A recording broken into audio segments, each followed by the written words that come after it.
समर्पित करा लें। ये काम निर्जीव पदार्थों के साथ हो सकता है। जैसे माइक हमारे सामने है, ये माइक जड़ है, इसमें चेतना नहीं है। तो जैसा हमारा मन है हम उसको वैसा सामने रखेंगे। ये माइक विरोध करेगा कि नहीं हम ऐसे नहीं लगेंगे, हमको तो इधर से लगाओ, माइक नहीं बोलेगा कुछ। ये निर्जीव है, इसका समर्पण बिल्कुल तय है, ये मना नहीं कर सकता। कैमरे लगे हैं, वो कैमरे नहीं कहेंगे कि अब मेरा समय इधर हो गया, उधर दर्शकों की तरफ कर दो। वो जिधर रख दिए वो रखा है। ये माइक ये नहीं कह सकता कि अब मैं थक गया हूं, अब थोड़ा दूसरे माइक को बुला लो, मैं थोड़ा देर विश्राम करूंगा। ये निर्जीव है, ये जड़ है, ये मना नहीं कर सकता। हम यही आदमी के साथ चाहते हैं कि यही सजीव प्राणी के साथ हम करें। माइक ये विरोध नहीं करेगा कि मान लीजिए हम इसमें कुछ अच्छी बातें कर रहे हैं, तो ऐसा भी नहीं है कि माइक प्रसन्न हो जाएगा कि चलो आज मेरे द्वारा कुछ अच्छी बातें सुनाई गई। और कोई आदमी माइक पकड़कर गाली देना शुरू करे तो क्या माइक रो के भाग लेगा कि नहीं नहीं ये तुम गाली दे रहे हो, मैं नहीं रहूंगा। ये निर्जीव है, आप इसमें गाली बकिए तो भी ये रहेगा, आप प्रेम की बात करिए तो भी रहेगा। पैसे आपके पास हैं, उसी पैसे से आप दूध खरीदिए तो पैसा आपको धन्यवाद नहीं देगा कि तुमने मेरा सदुपयोग किया। और उसी पैसे से आप शराब खरीदिए तो पैसा नाराज नहीं होगा कि तुमने मेरा दुरुपयोग किया। वो निर्जीव है, आप उसको जैसा चाहे रख सकते हैं। तो हमारी आदत वही हो गई है कि जैसे हम पैसे को रखते हैं, पैसा मना नहीं करता। जैसे हम लकड़ियों को अर्थात वस्तुओं को रखते हैं, पदार्थों को रखते हैं, वही आदमी का मन हो गया कि हम पत्नी को वैसे ही रखें, जब कहें, जो कहें, जैसा कहें वैसा करे, वैसा सुने, और इसलिए विवाद होता है। वैसा ही हम भाई के साथ करते हैं कि मैं तो कुछ भी करूं वो मेरा धर्म है। रावण यही तो कहता था कि मैं धर्म के अनुसार नहीं चलता, बल्कि मैं जो करता हूं वही धर्म है। वही आज हम सोचते हैं कि मैं जो कर रहा हूं वही असली है, वही ज्ञान है, वही सब सही है। छोटा भाई अगर कुछ कह दिया तो हमें चोट लगती है कि हमको सिखाएगा, हमसे ज्यादा ज्ञानी तुम है। परिवार टूटने के एक कारण नहीं है, छोटे छोटे बहुत से कारण हैं। संतजन तो कहते हैं कि प्रमुख 2 कारण हैं। अगर ये 2 कारण हमने ठीक कर लिए तो परिवार भी नहीं टूटेगा, समाज भी नहीं टूटेगा और राष्ट्र भी नहीं टूटेगा। वो प्रमुख कारण 2 कौन से हैं? एक है स्वार्थ, एक है अहंकार। जहां स्वार्थ और अहंकार खड़ा हो वहां कोई भी परिवार संगठित नहीं रह सकता, वो स्वर्ग नहीं बन सकता। स्वार्थ एक दूसरे में प्रेम होने नहीं देगा और अहंकार झुकने नहीं देगा। अगर कभी मन को लगा भी कि हाँ मुझसे गलती हो गई है, थोड़ा सा झुक जाने से बात बन सकती है। अहंकार कहेगा तुम झुकोगे, शोभा नहीं देता। अहंकार आपको और खड़ा कर देता है कि नहीं तुम्हें नहीं झुकना है। अब आप अहंकार के चपेट में आ गए, जहां झुकने से बात बन सकती थी अहंकार ने आपको और खड़ा कर दिया। जबकि झुकना हमारे लिए शर्म की नहीं, गर्व की बात होनी चाहिए, क्योंकि जिसमें गहराई होती है, जिसमें वजन होता है, जिसमें कुछ विशेष होता है, उसी के अंदर विनम्रता है, उसी के अंदर समर्पण है, उसी के अंदर झुकने की बात है। जो खाली है वो अकड़ के खड़ा रहता है। भगवान कृष्ण को राजसूय यज्ञ में जब पांडवों ने बुलाया तो सब ने ड्यूटी बांट ली। किसी ने कहा कि हम भंडार में देखेंगे काम, किसी ने कहा हम बाजार से सामान लाएंगे, किसी ने कहा हम और अतिथियों का थोड़ा स्वागत कर लेंगे, जगह बता देंगे किसको कहाँ बैठना है। इस तरह से सबने अपनी अपनी ड्यूटी ले ली। भगवान ने कहा, श्री कृष्ण ने, कि हमें तो कोई ड्यूटी नहीं दिया। तो पांडवों ने कहा प्रभु आप भला क्या करेंगे, वैसे भी कोई ड्यूटी बची भी नहीं है। तो भगवान श्री कृष्ण ने कहा कि अपने अपने अनुसार से तुम सबने अपनी ड्यूटी बांट ली, अपना काम चुन लिया, पर अभी भी एक काम बचा हुआ है और वो मैं करूंगा। तो लोगों ने कहा अब तो कोई काम नहीं बचा। भगवान श्री कृष्ण ने कहा कि आए हुए संतों का चरण मैं धोऊंगा और उनके जूठे पत्तल में उठाऊंगा। सोचिए, तभी तो वो कृष्ण बने, तभी तो नर से नारायण बने। हम अपने घर में अपनी ही थाली उठाने में शर्मिंदगी महसूस करते हैं कि खा के बैठे हैं, अब पत्नी आएगी उठाएगी। हमें बनना तो कृष्ण की तरह है, बनना तो राम की तरह है, लेकिन कृष्ण तो जूठे पत्तल भी उठाए थे और कहा जाता है वो गोवर्धन भी उठाए थे। और आज के आदमी को तो गोबर उठाने में शर्म आती है, तो कहां से बनेगा कृष्ण। अपनी थाली उठाने में हमें शर्मिंदगी महसूस होती है, भले ही मक्खी भिनभिना रही हो हम देखते रहेंगे। झाड़ू लगाने में हमें शर्म महसूस होती है। परिवार ऐसे नहीं चलता। ये अलग बात है कि आप कर्म करिए, भले ही बच्चे या पत्नी आपको रोक दें कि नहीं रहने दीजिए हम कर लेंगे, लेकिन आगे बढ़ के आप करिए। तो पहले से ही हम मालिक बन के बैठ जाते हैं, नहीं तू ही कर, हम थोड़े झाड़ू लगाएंगे। संत कहते हैं छोटा काम मानना ही सबसे पहली अकड़ है कि हम किसी काम को छोटा समझ लेते हैं, हम किसी की बात को छोटा समझ लेते हैं, किसी काम को छोटा समझ लेते हैं। श्री कृष्ण ने यह दर्शाया कि झाड़ू लगाना भी बड़ा काम हो सकता है, पत्तल उठाना भी बड़ा काम हो सकता है। अगर मन निर्मल हो तो सारे काम पूजा और बड़े काम बन सकते हैं। सदगुरु कबीर तो कपड़ा सिलते थे और बेचते थे, कहां छोटे हो गए। जितने महापुरुष हुए हैं उन्होंने अपने कर्म से दिखाया कि कर्म सच्चे मन से किया जाए तो सारे कर्म पूजा बन जाते हैं, श्रेष्ठ बन जाते हैं। अगर यह भाव हम घर में लेकर आ जाएं तो घर भी तो स्वर्ग बन सकता है। तो घर टूटता कब है? जब अहंकार गांठ लेते हैं कि मैं तो बड़ा, और जैसे ही यह भाव आया मैं बड़ा, तो बीमारी शुरू हो जाती है। अब क्या बड़ा? अगर देखा जाए तो बड़प्पन किस चीज में है? थोड़ा सा पद किसी चीज का मिल गया तो हम स्वयं को बड़ा मान लिए। बढ़िया धन पास में है तो हम बड़ा मान लिए, रूप है तो बड़ा मान लिए। और ये सब से कोई बड़प्पन थोड़े होता है। बड़प्पन हमारे जीवन में हमारे पवित्र कर्मों से होते हैं, हमारी विनम्रता से है, हमारे समर्पण, हमारी सरलता से है। अब ध्यान कर रहे हैं, ध्यान करते करते अहंकार आ गया कि हमसे बड़ा ध्यानी कौन हो सकता है। अब जो ध्यान मन को निर्मल करने के लिए था वही ध्यान अहंकार का कारण बन गया, मतलब ध्यान घटित ही नहीं हुआ।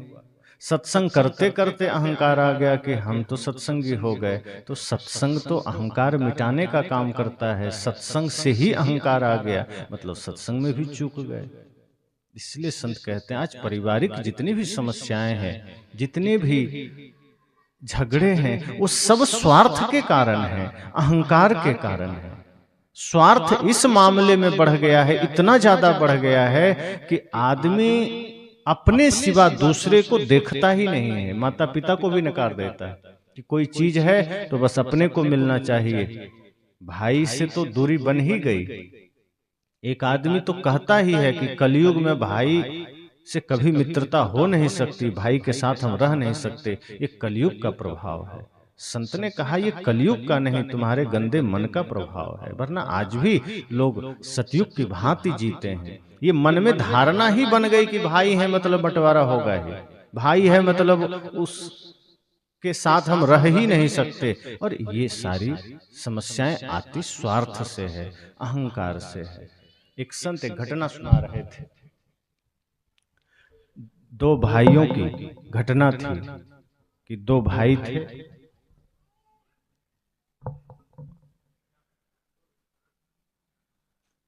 तो एक भाई थोड़ा समझदार का मतलब यहाँ है चालाक, वो चालाक था। समझदार उसे नहीं कहेंगे, थोड़ी चालाकी करता था। और छोटा भाई भोला भाला था।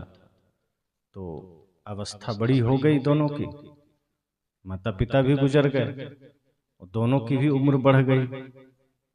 तो बड़े भाई की चालाकी ये थी कि उसको लगता था कि पिताजी तो रहे नहीं और छोटा भाई थोड़ा भोला भाला है, तो इसका सब धन हम ही हड़प लें। उसके मन में ये हुआ कि इसे कुछ भी ना दें, है भी भोला भाला, और छोटा भाई का समर्पण भी था, बड़े भाई के प्रति बड़ा सम्मान देता था, बड़ी श्रद्धा थी, बड़ी निष्ठा थी। बड़े भाई को वो समझता था कि मेरे भैया राम हैं, लेकिन बड़ा भाई राम नहीं, वो रावण था। वो किसी भी मामले में छोटे भाई में भरत का दर्शन नहीं करता था, लक्ष्मण का दर्शन नहीं करता था। उसे सीधा लगता था कि बस ये विभीषण है, लात मार के भगा देना है, सब हम ही रख लेंगे। लेकिन छोटे भाई के मन में थोड़ी भी कटुता नहीं थी, कलुषित भावना नहीं थी, कोई बुरे विचार न थे। इसलिए उसने कहा कोई बात नहीं, हमारे जीवन में तो मैं अकेला हूं, न बच्चे हैं न पत्नी है, मैं तो विवाह भी नहीं किया, ना करूंगा। आपके बच्चे भी हैं, पत्नी भी हैं, परिवार है, सब जमीन आप ही ले लीजिए, घर आप ही ले लीजिए, हमें तो बस आपका प्रेम चाहिए। ऐसे निर्मल भाई को भी देखकर बड़े भाई के मन में थोड़ी सी संवेदना पैदा नहीं हुई, करुणा नहीं जगी। वो इतना क्रूर आदमी, उसने सोचा कि अच्छा है ये भोला भाला है, वरना आधा ले लेता। चलो अब इसे कुछ भी नहीं देंगे। घर में भी थोड़े दिन रखा और एक दिन उसको घर से भी निकाल दिया, कहा तुम जाओ, अब तुम इस घर में नहीं रह सकते। उसकी क्रूरता इतनी बढ़ गई कि सब कुछ उसका हड़प करके भी उसको घर से निकाल दिया। बेचारा सोचा कोई बात नहीं, बड़े भाई हैं, मुझे कोई दिक्कत नहीं, मैं कहीं भी 2 रोटी खा लूंगा कमा करके। वो चला गया, वो अपना कहीं किराए का रूम लेकर के अकेले रहने लगा। अपने खाने पीने के लिए थोड़ी सी छोटी नौकरी कर ली उसने। बड़े भाई अपना बिजनेस व्यापार करने लगा, बढ़िया धन संपदा हड़प ही लिया था, सब उसके पास था ही। बीच में 7 दिन के लिए व्यापार के लिए बाहर गया। उसके बाद जब वो बाहर चला गया तो बड़े भाई के घर में एक दिन अचानक आग लग गई। उसके जाते ही वो बाहर गया तो घर में आग लग गई, और छोटा भाई टहलते हुए उधर निकल रहा था, दूर से देखा कि बड़े भाई के घर में आग लग गई। वो घबराया, कहा अरे ये क्या हो गया। तो जब पास में गया तो देखता है भयंकर आग लगी है, चारों तरफ आग लगी, अफरा तफरी मची हुई है, सब लोग में हाहाकार हो गया, पड़ोसी में हाहाकार हो गया। वो भी घबरा गया, पता चला नहीं बड़े भाई बाहर गए हुए हैं। तब और चिंता हुई कि बड़े भाई नहीं हैं तो हमारी जिम्मेदारी बनती है कि हम जाकर के हेल्प कर दें, सहायता कर दें। वो गया, अपनी भाभी से कहा कि क्या हो गया ये सब, चलिए मैं मदद करता हूँ। जैसे तैसे सामान सब बाहर लाया, और तब उसकी भाभी को थोड़ा एहसास हुआ कि देखो, जिसको हमने घर से निकलवा दिया, जिस देवर को हमने बुरा भला कहा, कटु शब्द कहे, जिसके लिए मेरे मन में विष था, वो आज सारे दुख दर्द पीड़ा आलोचना भूल करके आ गया है और हमारी सेवा सहायता कर रहा है, सामान बचा रहा है। और तभी उस छोटे भाई ने अपनी भाभी से पूछा कि और आप छोटा बच्चा मुन्ना कहाँ है। तब सबको ध्यान आया कि वो तो घर में ही है, वो तो बाहर निकाला ही नहीं गया। अब उसकी भाभी रोने लगी। अब सोचिए, इकलौता बच्चा हो किसी का और वो अंदर भयंकर आग के बीच में फंस गया हो, क्या दशा होगी। सब गांव वालों ने कहा अब तो कुछ नहीं हो सकता, आग बढ़ चुकी है, अब घर में जो घुसेगा वो मर जाएगा। उसकी भाभी का भाई भी बगल में खड़ा था, उसने कहा कि तुम जाओ बचाने। उसने कहा कि अगर मैं गया तो मैं जल जाऊंगा, मैं ना जा सकूंगा। लेकिन उसके छोटे देवर ने वो कहा कि मैं जाता हूं। लोगों ने रोका कि ना मत, तो तुम मत जाओ, अनर्थ हो जाएगा।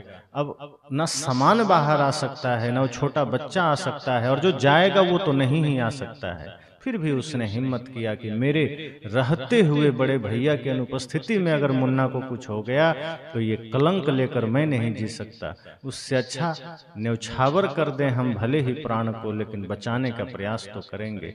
अब देखिए, कहानियां हो सकता है ये सत्य घटना ही हो, लेकिन हम सबको विचार क्या करना है कि बड़े भाई ने उसके साथ क्या दुर्व्यवहार किया, पर छोटे भाई ने अंतिम सांस तक, आखिरी समय तक भी ये सोचा कि बड़े भाई ने अपना कर्तव्य निभाया है, जो अच्छा लगा। मैं छोटा भाई हूं, मैं तो अपना कर्तव्य निभाऊंगा, भले ही बड़े भाई अपना कर्तव्य प्रेम पूर्वक नहीं निभा पाए, भले ही वो हमारे प्रति कटु व्यवहार किए, छल का व्यवहार किए, पर मैं तो नहीं कर सकता। मैंने तो रामायण पढ़ा है, मैं तो लक्ष्मण बनकर के ही रहूंगा, मैं तो भरत बनकर के ही रहूंगा। और उसने यही सब सोचते हुए कंबल ओढ़ा और किसी तरह आग को चीरते हुए गया। यहां वहां झांका, मिल गया बच्चा कमरे में, उठा करके आग को चीरते हुए बाहर आया। और बाहर आया, बच्चे को दिया और वो बेहोश होकर गिर पड़ा। झुलस गया था लगभग 70%। बच्चे को बचाने में बच्चे को कुछ नहीं हुआ, बचा लिया, लेकिन उसकी भाभी के आंखों से आंसू रुक नहीं रहे हैं। वो बच्चे को देख करके जितना खुश हो सकती थी, उससे ज्यादा वो रो रही है। आज उसको लगा कि ये देवर नहीं, मेरा भगवान है, ये मेरे जीवन में मसीहा बनकर आया, ये अपने प्राणों की परवाह न किया, मेरे बच्चे को बचा लिया। और फिर उसे अस्पताल में भर्ती कराया गया।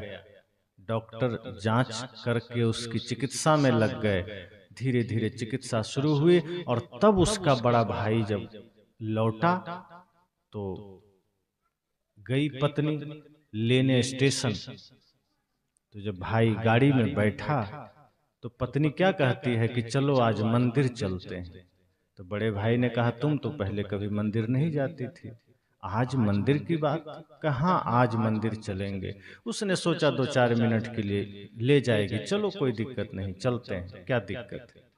तो उसने भी मना नहीं किया और उसकी पत्नी ड्राइवर से कही कि चलो गाड़ी को ले चलो सरकारी अस्पताल की ओर। तो उस सेठ ने, बड़े भाई ने कहा कि अस्पताल की ओर क्यों, मंदिर की ओर न, कहा चलो तो पहले चुपचाप। अस्पताल के पास ले गए, फिर कहा चलो जहां वो जला हुआ वार्ड था, जो बर्निंग सेंटर, जिस तरफ जो जले हुए लोगों को रखा जाता था, जहां इलाज होते थे, उधर ले गए। अब वो आदमी हड़बड़ा रहा है कि ये मंदिर बोल करके ये कहाँ ले आई, चारों तरफ लोग तराह रहे हैं, त्राहिमाम त्राहिमाम है, कोई रो रहा है, कोई कराह रहा है, किसी के शरीर मतलब ऐसा जला हुआ नजारा। उस बीच में उसका भाई भी वहीं लेटा था, कंबल से ढका हुआ था, इलाज चल रहा था। पत्नी ने कहा आओ, ये मंदिर और ये मेरे भगवान। तो कहा कौन है। जब कंबल हटाया कहा अरे ये नालायक, इसके पास तो ले आई, क्या हो गया ये, कुछ इधर उधर पाप करते हुए जल गया होगा। पत्नी ने कहा तुम बड़े नादान हो, बड़े मूर्ख हो, बड़े गंवार हो, ये मेरे भगवान हैं, ये तुम्हारा भाई नहीं, तुम्हारे भाई के रूप में भगवान है। तुम जब नहीं थे तो घर में जो दुर्घटनाएं हुई है, उस दुर्घटना में इसी ने तुम्हारे इस इकलौते बच्चे को बचाया है और उसी में ये जल गया है। तुम तो जहर भर कर इसके लिए जी रहे थे, हम जहर भर के जी रहे थे, पर इसने तो अपने हृदय में अमृत भर रखा था और उसी अमृत के वजह से ये आज तुम्हारे दीपक को बचाया है अपनी कुर्बानी देकर। इतना सुनना था तब बड़े भाई को आभास हुआ कि हम तो बहुत ही गलत सोच रहे थे, इसे भोला भाला समझ करके हमने छल किया, कपट किया। वो तो सच में धर्मात्मा निकला, उसकी सारी हेकड़ी निकल गई और तब आंखों में आंसू आए कि नहीं, भूल हो गई हमसे। कभी कभी आप अपने भावनाओं से, अपने त्याग से, अपने समर्पण से, कहा भी गया है कि पत्थर पर भी लकीर बन सकती है अगर हम ठान लें। तो भाई, बड़ा भाई कितना भी क्रूर था, कितना भी अकड़बाज था, कितना भी छल कपट करने वाला था, लेकिन छोटे भाई ने अपना धर्म नहीं छोड़ा, अपना कर्तव्य नहीं छोड़ा। अपने कर्तव्य, अपने धर्म, अपने निष्ठा, अपने समर्पण से बड़े भाई जैसे पत्थर दिल को भी पिघला दिया और वो वहीं चरण पकड़कर रोने लगा कि ये घर अब तुम्हारा है, ये जीवन तुम्हारा है। और अब तक उस घर पर जब वो स्वस्थ हुआ, जब घर पहुंचा तो जिस घर के बाहर अकेले बड़ा भाई का नेम प्लेट लिखा हुआ था, तब देखता है कि दोनों भाई का नेम प्लेट लिखा हुआ है, दोनों के लिए सुख सुविधाएं हैं, दोनों के लिए व्यवस्थाएं हैं। घर तुरंत स्वर्ग बन गया, घर मंदिर बन गया। एक भाई ने समर्पण किया, एक भाई ने त्याग किया, एक भाई ने प्रेम को नहीं छोड़ा, तो दूसरे के भी जीवन में प्रेम का पुष्प खिल उठा। परिवार ऐसे स्वर्ग नहीं बनता है। हम सोचते हैं थोड़ा सा व्रत कर लिए परिवार स्वर्ग बन जाए, थोड़ा सत्संग में चले गए परिवार स्वर्ग बन जाए। परिवार स्वर्ग बनता है एक दूसरे के तप से, एक दूसरे के त्याग से, एक दूसरे के समर्पण से। आज तो हमारा परिवार नर्क बना हुआ है। आज दो भाई है, आपस में बात नहीं होती।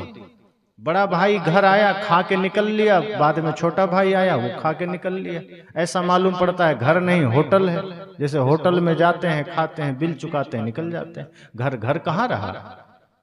अगर दो भाई में प्रेम हो तो वो घर मंदिर बन जाता है, और भाई, पति, पत्नी, माँ, बच्चे सब में प्रेम हो तो वही मंदिर स्वर्ग बन जाता है।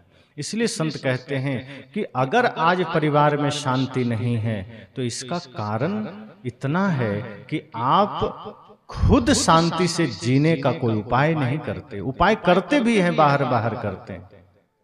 मैंने कहा था कि उपाय हम सस्ता वाला करते हैं, जो मेहनत वाला काम है वो नहीं करते हैं। अगर प्रेम से जीवन बदल सकता है तो हम प्रेम नहीं करते हैं। किसी के साथ समर्पण से जी करके हम घर को स्वर्ग बना सकते हैं तो हम समर्पण के साथ नहीं जीते हैं। हम सोचते हैं पूजा करके समर्पण आ जाए, हम सोचते हैं माला जप करें और भाई मान जाए। अब जैसे कई बार लोग क्या करते हैं, छोटे भाई का दिल दुखा दिए, उल्टा सीधा बोल दिए और लगा कि हमसे पाप हुआ है, तो छोटे भाई से जाके माफी नहीं मांगेंगे, वो मंदिर चले जाएंगे, हनुमान जी से कहेंगे प्रभु माफ करना, छोटे भाई का दिल दुखा दिया। तो सोच लो, वहां हनुमान जी तो सामने नहीं है। अगर कहीं सच में हनुमान जी बैठे होते तो एक गदा मारते कि गलती किया है, छोटे भाई से माफी हमसे मांग रहा है, जाओ पहले छोटे भाई से माफी मांगो। लेकिन हम इतने ना समझ कि हम भगवान से माफी मांगने चले जाते हैं और सोचते हैं परिवार ठीक हो जाए।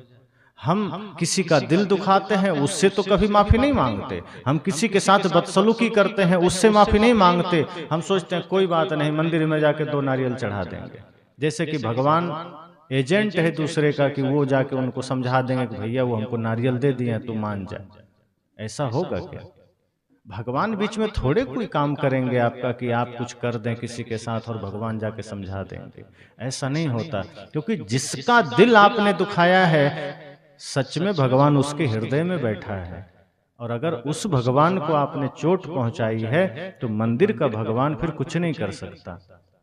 इसलिए शांति का रास्ता यही है कि जहां प्रेम हो, विनम्रता हो, सरलता हो। परिवार को चलाना है तो सबसे पहले स्वार्थ छोड़ देना होगा। परिवार में शांति चाहिए, परिवार स्वर्ग जैसा चाहिए तो अहंकार छोड़ देना होगा। जितनी विनम्रता, जितनी सरलता जीवन में होगी, परिवार उतना सुंदर बनेगा, उतना स्वर्ग बनेगा। इसलिए आज धर्म कथा जगह जगह हो रहे हैं, पंडाल लगते हैं, सत्संग होते हैं, शास्त्रों के पाठ होते हैं, मंदिर में लोग जाते हैं। और जब सावन का महीना आता है तो 1 महीना तो और ज्यादा लंबी लाइन लोग लगा देते हैं। जहां जहां शिवलिंग है सब जल भर करके वहां एकदम नंगे पांव दौड़ पड़ते हैं। बिहार में हम लोग जहां आश्रम है, सावन भर वो रोड भरा हुआ रहता है, कांवर लेकर के आदमी दौड़े चला जाता है। और वो 1 महीने के लिए धार्मिक बनता है, वो साल भर धार्मिक नहीं रहता है। उस सावन भर के लिए मांस छोड़ देता है, मदिरा छोड़ देता है और धार्मिक बनकर के शिव जी के पास जाता है कि बाबा हम तो एकदम धार्मिक आदमी हैं, कृपा करना। अगर वो अंतर्यामी है तो वो जान रहे हैं कि 1 महीना पहले ये कितना मुर्गी खा के आया है, कितना शराब पी कर आया है, कितना बकरा मार कर आया है। और हम सोचते हैं कि वो तो अंतर्यामी है, लेकिन इस बात को नहीं जानेंगे।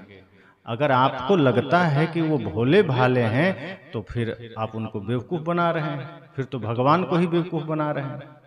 तो हम परिवार में शांति भी किस तरह से चाहते हैं कि हमारा मांस नहीं छूटे, मदिरा नहीं छूटे, हमारा जुआ खेलना नहीं छूटे, हमारा छल कपट नहीं छूटे, हमारा शकुनी वाला काम नहीं छूटे, बस प्रभु की कृपा बन जाए और परिवार में शांति आ जाए। ये कभी संभव है? परिवार में शांति तब आती है जब हमारा खान पान भी ठीक हो जाए, हमारा मन भी ठीक हो जाए, हमारा चिंतन भी ठीक हो जाए, हमारा वचन भी ठीक हो जाए। ये कुछ समय के लिए होता है ना, सीजनेबल धार्मिक होना। जैसे मान लीजिए अभी ये कुछ सीजन चलता है भाजी का, आपके यहाँ भाजी ज्यादा है तो यहाँ भाजी का, कुछ भाजी का सीजन है, कुछ फल का सीजन है, कुछ सब्जियों का सीजन है। तो इसी तरह से आदमी सीजन के हिसाब से धार्मिक बन जाता है। कि जैसे बिहार में छठ पूजा है तो 3 दिन के लिए लोग धार्मिक बन जाते हैं, सावन का महीना है तो 1 महीने के लिए धार्मिक बन जाते हैं, दुर्गा पूजा है तो इधर के 8-9 दिन धार्मिक बन जाते हैं, और 10वें दिन उससे बड़ा राक्षस कोई नहीं है। 9 दिन इतना भयंकर व्रत करेगा कि शिव जी को भी और राम जी को, दुर्गा माता को भी धोखा हो जाएगा कि लगता है हमसे बड़ा तपस्वी तो यही लोग हैं। लेकिन 10वें दिन उसको लगेगा कि नहीं, ये सब रावण का ही भी बाप है कि इतना हत्या। हम कहते हैं मुसलमान बकरीद में बकरियां काटता है, तो ये हिंदू कौन सा कम है जो दुर्गा पूजा में बकरे काटता है? दोनों में से तो अंतर कुछ भी नहीं है, हिंसा तो हिंसा है। तो हम ये करके परिवार में शांति चाहते हैं। दुर्गा माता के आगे बकरे की बलि दे करके लोग कहते हैं परिवार की शांति के लिए हमने बलि दिया। एक बकरे का परिवार को उजाड़ दिया, अपने परिवार में शांति ले आओगे? अरे बकरे का परिवार तुमने उजाड़ा है, उसके अंदर भी वही परमात्मा है, वही जीव है। तो हम परिवार में शांति तो चाहते हैं, लेकिन वैकल्पिक व्यवस्था के साथ, अपने जीवन में संयम से नहीं, श्रद्धा से नहीं, भक्ति से नहीं, उपासना से नहीं। हम चाहते हैं कि जीव हत्या करनी पड़े तो कर दें, कहीं घूस देना पड़े तो दे दें, सिर्फ नारियल चढ़ाना पड़े तो चढ़ा देंगे, 1-8 लाख रुपया दान करना पड़े कर देंगे, लेकिन विकारों का त्याग ना करना पड़े और परिवार स्वर्ग बन जाए। इससे कभी नहीं होगा। ये जो कभी कभी हम धार्मिक हो जाते हैं, और कई लोग तो हैं सुबह 1 घंटे के लिए धार्मिक हो जाते हैं। बड़े बड़े सेठ साहूकार दुकानदार, वो सुबह 1 घंटे बड़े धार्मिक हो जाएंगे। वो 1 घंटा एकदम माया मोह से दूर अगरबत्ती लेकर के राम राम राम राम या कोई भी मंत्र जाप करेंगे। लेकिन जैसे ही पूजा खत्म होगी, जब वो दुकान पर जाएंगे तो फिर वो जेब काटने की पूरी तरकीब लेकर बैठते हैं कि कैसे किसी की जेब काटी जाए, कि कैसे किसी को धोखा दिया जाए, कैसे वस्तुओं में मिलावट किया जाए, और इससे हम सोचते परिवार में शांति आ जाएगी। कई लोग तो कहते ही हैं कि हम जितने भी तीर्थ यात्रा करते हैं उसका एक ही उद्देश्य होता है, साल भर में जो पाप करते हैं उसको जाके धो देते हैं। उनको ये वहम भी लोगों ने डाल दिया है मन में, पंडित पुजारियों ने, कि हाँ तुम अगर 1 लाख बार राम का नाम जप लोगे या काशी प्रयाग जैसे तीर्थों में 1 बार डुबकी लगा लोगे तो तुम्हारे साल भर के पाप नाश हो जाएंगे। और ऐसा लिख भी दिया गया कि गंगे तव दर्शनार्थ मुक्ति, तुम्हारे दर्शन से मुक्ति है। तो परिवार में शांति कैसे आएगी, बहुत सारे हथकंडे हमें बताए गए और हम वही सब करना चाहते हैं। लेकिन वास्तव में शांति आती है स्वार्थ छोड़ने से, गलत खानपान छोड़ने से, अहंकार छोड़ने से, छल कपट छोड़ने से। और ये छूटता नहीं है। ये जिसका छूट गया घर उसका स्वर्ग बन गया। ये जिसने छोड़ दिया वो समझना अपने घर को मंदिर बना लिया। तो बाहर के इन सारे हथकंडों से कभी शांति नहीं आएगी। सदगुरु तो बड़ा सरल रास्ता देते हैं कि अगर परिवार में शांति चाहते हैं, जीवन में शांति चाहते हैं, तो मन वचन कर्म को पवित्र करिए, निर्मल करिए। यही एक मार्ग है। बाकी आप किसी भी तरह से अगर गलत कर रहे हैं, तन से, मन से, वचन से, तो उस वजह से आपके जीवन में शांति नहीं आएगी, परिवार में भी शांति नहीं आएगी, समाज में भी नहीं आएगी। चाहे रामायण की कथा सुन लीजिए, चाहे भागवत की कथा सुन लीजिए। मैं तो कहा कि जगह जगह पंडाल लगते हैं, सत्संग होते हैं, कथाएं होती है, बड़े बड़े संत आते हैं, कथा करते हैं, चले जाते हैं। क्यों नहीं जीवन बदलता?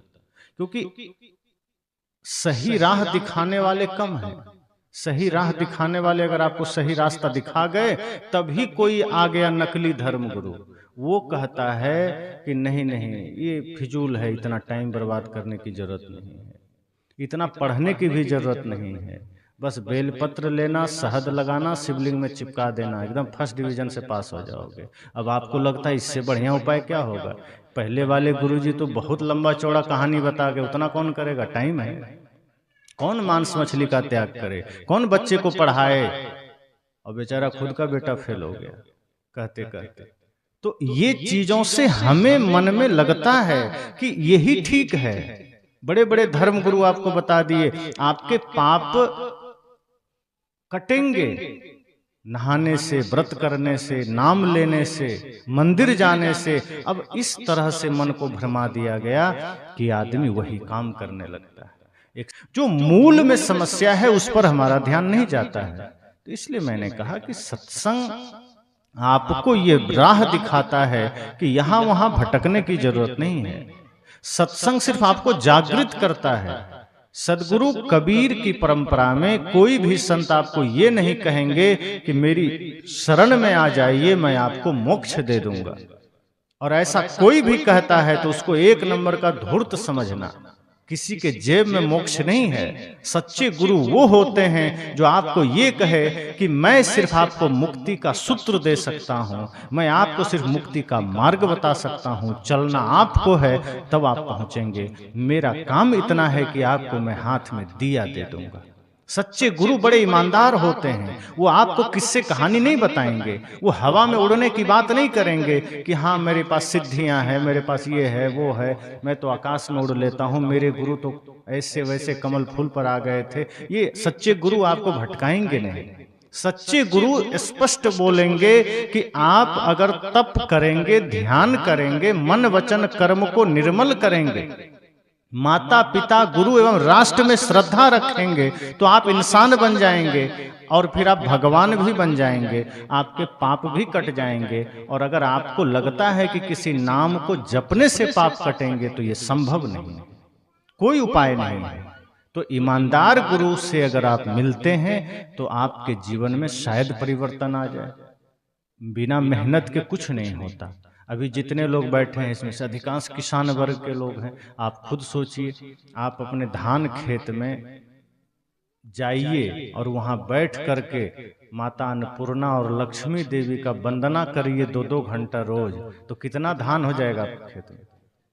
आप भी जानते हैं कि वहां ट्रैक्टर चलवाना पड़ेगा, धान का बीज डालना पड़ेगा, उसमें खाद डालना पड़ेगा, निराई गुड़ाई करना पड़ेगा, पानी कम जाएगा पानी डालना पड़ेगा। तो जब एक छोटे से धान को उपजाने के लिए इतनी मेहनत करनी पड़ती है तो परम शांति के लिए क्या ऐसे बैठे बैठे हो जाएगा? मंत्र से हो जाएगा। लेकिन आपको बता दिया गया कि नहीं, शांति तो मंत्र से हो जाएगा, पाप तो मंत्र से कट जाएगा। इस भ्रम में मत रहना। आपको एक छोटा सा काम है, पेट को भोजन देना है, वो भोजन भी आपको बनाना पड़ता है, उस भोजन के लिए भी आपको श्रम करना पड़ता है, मंत्र से नहीं हो जाता। आप बैठ जाइए, मंत्र को चेक करिए कि जब मंत्र से मुक्ति मिल सकता है, मंत्र से पाप कट सकता है, तो सबसे पहले उस मंत्र को चेक करिए कि मंत्र जपते जपते भूख मिट जाए, प्यास मिट जाए और घर बन जाए, बाहर के सारे भौतिक सुविधाएं मिल जाए, तो समझना मुक्ति भी मिल जाएगी। लेकिन मंत्र से कुछ नहीं होता। मंत्र से इतना होता है कि अगर आप समर्पण के साथ एकाग्र चित्त होकर अगर गुरु के दिए हुए शब्द मंत्र को जपेंगे तो मन जो बहिर्मुख है, मन जो दुनियादारी में चला गया है, वो लौट सकता है, वो एकाग्र हो सकता है। मंत्र का इतना ही काम है, उससे मुक्ति नहीं मिल सकता। हाँ, मंत्र मुक्ति में सहायक बन सकता है, लेकिन कब? जब गहरे रूप में आप उसका जाप करेंगे। अब मान लीजिए कोई राम राम ही कर रहा है, तो राम राम करने में अगर वो राम राम में पूरा लीन हो जाए तो राम का मंत्र काम भी कर जाएगा।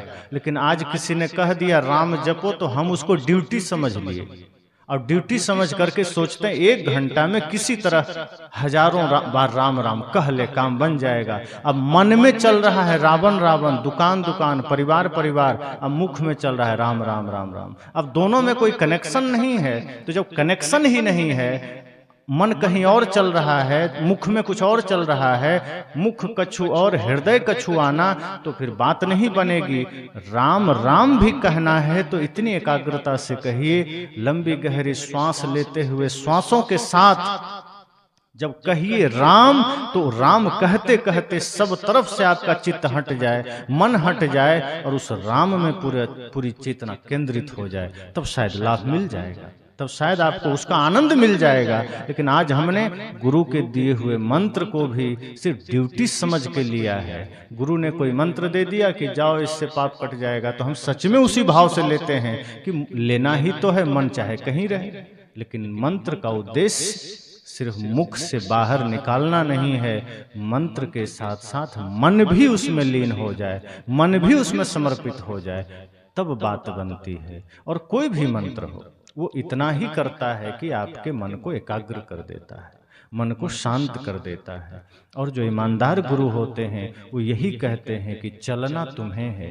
इसलिए तो बुद्ध ये नहीं कहते हैं कि मैंने अपना दिया जला लिया, अब तुम्हें कुछ नहीं करना है, बस तुम मेरा नाम जप ले, तुम बुद्धम शरणम गच्छामि कर लो, संघम शरणम गच्छामि कर लो, धम्मम शरणम गच्छामि कर लो और तेरा काम बन जाएगा। उन्होंने बड़ी ईमानदारी से कहा, नहीं, अप दीपो भव, तुम भी अपना दिया जलाओ, तब बात बनेगी। मैंने जला लिया है। सदगुरु कबीर भी कहते हैं, जो तू चाहे मुझको छाड़ सकल की आस, मुझ ही ऐसा होए रहो, तब सब सुख तेरे पास। वो ये नहीं कहते कि मैंने परम शांति को पा लिया, मैंने सत्य को पा लिया, अब तुम सिर्फ कबीर कबीर कबीर करते रहो, तुम शांति पा लोगे। वे कहते हैं नहीं, फिर तो ये नासमझी हो गई, फिर तो वही बात हो गई भ्रम की। सदगुरु कहते हैं कि अगर तुम सच में शांति चाहते हो तो मुझ जैसा बनो, अर्थात जिस तरह मैं निष्कामी हूं, जिस तरह मैं निश्चल हो गया हूं, मैं निर्माण हो गया हूं,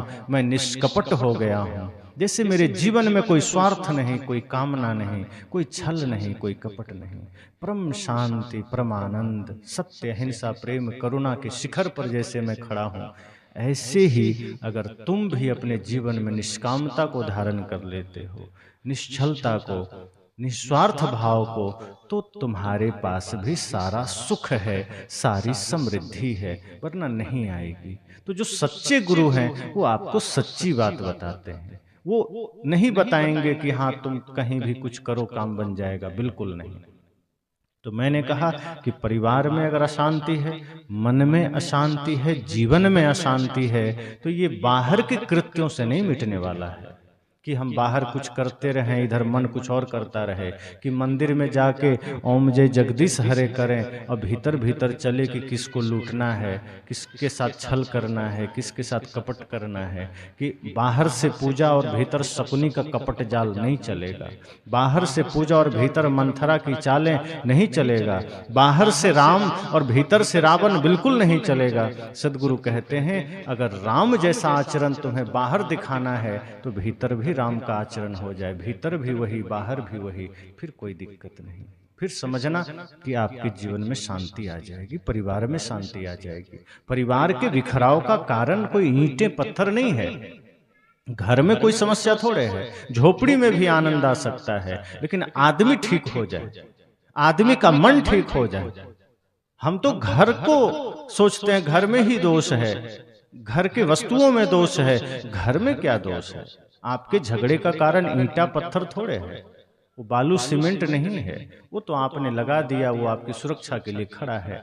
आपका मन आपके विवाद का कारण है, आपका मन आपके अशांति का कारण है। और जब हम अपने तरीके से अपने अपने मन को निहारेंगे, मन को देखेंगे, मन को संवारेंगे, मन को तरासेंगे, तब हमारे भीतर से शांति प्रकट होगी। अभी तो हम सब अनगढ़ा पत्थर की भांति हैं।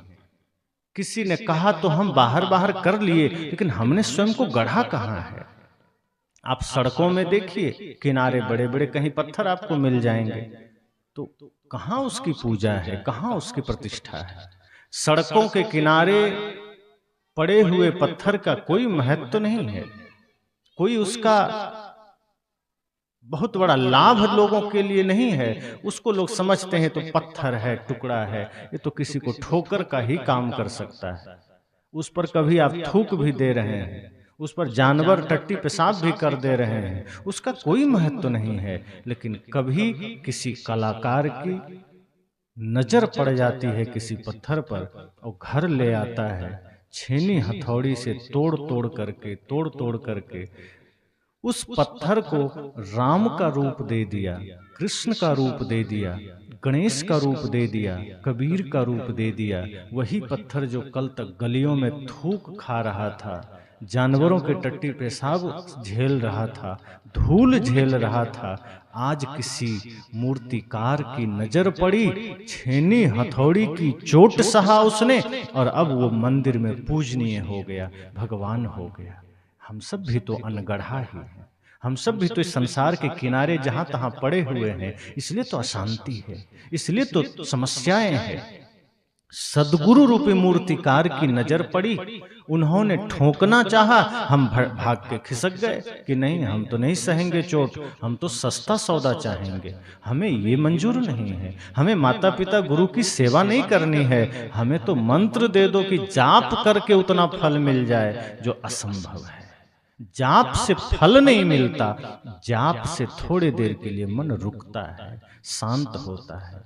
पर जो सच्चे सदगुरु हैं वो पत्थर की भांति हमें अपने ज्ञान से, अपने आदर्शों से, अपने सूत्र से हमें तराशते हैं, हमें गढ़ते हैं और फिर एक साधारण से इंसान के भीतर से एक सजीव भगवान की चेतना जागृत हो जाती है। फिर इसी इंसान में भगवत्ता जागृत हो जाती है, इसी नर में नारायण का रूप जागृत हो जाता है, इसी नारी में नारायणी का रूप जागृत हो जाता है। फिर हम कीमती हो जाते हैं, फिर वो पत्थर नहीं रह जाता, वो भगवान की मूर्ति हो जाता है। फिर वो साधारण नहीं रह जाता, फिर वो पूजनीय हो जाता है, फिर वहां हम शीश झुकाते हैं। ऐसे ही हम सब का जीवन अभी ऐसे ही साधारण है, लेकिन जब गुरु के ज्ञान की चोट पड़ती है, गुरु के वचनों का प्रहार पड़ता है और हम सरलता से उसे सह लेते हैं, विनम्रता से सह लेते हैं, तो हम सब भी नारायण बन जाते हैं, हम सब भी महत्वपूर्ण बन जाते हैं। इसलिए मैंने कहा, जीवन में अगर अशांति है, मन में अशांति है, तो इसका कारण हमारी प्रक्रिया है, पद्धति है, हमारा जीने का ढंग है, और इन सब के मूल में मन ही है। जो मन हमने गंदा कर रखा है और नित्य प्रति हम गंदा करते जाते हैं। रात में सोने गए तो हम कहाँ प्रवचन ज्यादा सुनते हैं, बहुत कम लोग होंगे जो प्रवचन सुन के ध्यान करके सोते होंगे। अधिकांश लोग कोई गाना लगा देंगे, कोई फिल्म लगा देंगे, चित्रहार लगा देंगे, कोई शो लगा देंगे, कुछ भी देखते हुए खाते हुए रात को 12-1 बजे 2 बजे तक जगेंगे, मस्ती करेंगे, फिर जाके सोएंगे, और वो सुबह उठ के सोचेंगे कि शांति क्यों नहीं है। आपने अपने दैनिक चर्या को ही इतना अशांत बना लिया है, इतना विष से भर दिया है, कहाँ शांति आएगी। शांति जीवन में चाहिए तो समय से सोइए, सोने से पहले संकल्प लीजिए, ध्यान करिए, संतों के प्रवचन सुनिए, फिर सो जाइए। और प्रातः काल ब्रह्म मुहूर्त में जगिए। आज के लोगों का तो ब्रह्म मुहूर्त ही 8-9 बजे होता है, 10 बजे। अगर ड्यूटी जा रहे हैं तब तो किसी तरह ले दे के 7 बजे जग जाएंगे, और पता चला कि कल रविवार है तो वही आदमी 11 बजे जगता है। इतना हमारा जीवन बिगड़ गया, तो शरीर भी रोगी हो रहा है, मन भी रोगी हो रहा है। अब जिसका तन रोगी, मन रोगी, अब वो सोचे कि कोई कृपा भगवान की हो जाए और मन और घर और जीवन सब स्वर्ग बन जाए, कभी नहीं होगा। अगर भगवान की कृपा चाहिए तो समय से सोइए, शुद्ध खाइए, ब्रह्म मुहूर्त में जगिए, योग ध्यान करिए, और मन को ध्यान से, योग से ही आप साध सकते हैं। ध्यान और योग ही रास्ता है जो मन को निर्मल बना सकते हैं। कपड़े में दाग लग जाएं, आप अपने से साबुन मार के, केमिकल डाल के छुड़ा लेंगे। अब मन में दाग लग जाए तो कहाँ छुड़ाएंगे। ये सत्संग ही तो है, गुरु का वचन ही तो है, गुरु का ज्ञान ही तो है, जहां से मन के दाग छूटेंगे। लेकिन उसके लिए चित्त लगाना पड़ेगा, गुरु के पास जाना पड़ेगा, गुरु के वचन को सुनते सुनते सोना पड़ेगा, और जगते के साथ फिर सुनना पड़ेगा। और जब इस तरह से आप करेंगे तब देखेंगे कि आपके मन में प्रसन्नता भी आएगी, स्वर्ग जैसा शांति और सुंदर वातावरण भी आएगा। इसलिए मैंने कहा कि शांति साधारण नहीं है कि हम कुछ भी सोचे, थोड़ा कुछ इधर कर लिया, कुछ व्रत कर लिया, कुछ उपवास कर लिया, शांति आ जाएगी, कि थोड़ा मंदिर चले गए शांति आ जाएगी, कि थोड़ा कोई सत्यनारायण व्रत की कथा सुन लिया शांति आ जाएगी। शांति इन छोटे छोटे चीज़ों से नहीं आया करती। शांति तो आती है मन को निर्मल करने से, शांति आती है प्रतिदिन अपने जीवन व्यवहार को सुधारने से, शांति आएगी अपने दैनिक नित्य क्रिया को सुधारने से। 24 घंटे जो आदमी अपने जीवन के एक एक पल को उत्सव बना लेता है, सुंदर बना लेता है, उसी के जीवन में शांति आ सकती है। पात्र अगर पवित्र होगा तभी तो बढ़िया चीज उसमें आएगा। अगर कचरा उठाने वाला पात्र हो, उसमें कोई दूध डालेगा? जो डालेगा वो मूर्ख ही होगा। हमने अपने हृदय को वही कचरा वाला पात्र बना रखे हैं और सोचते हैं ये सत्संग का अमृत उतर जाए, हृदय में चला जाए। वो नहीं जाएगा।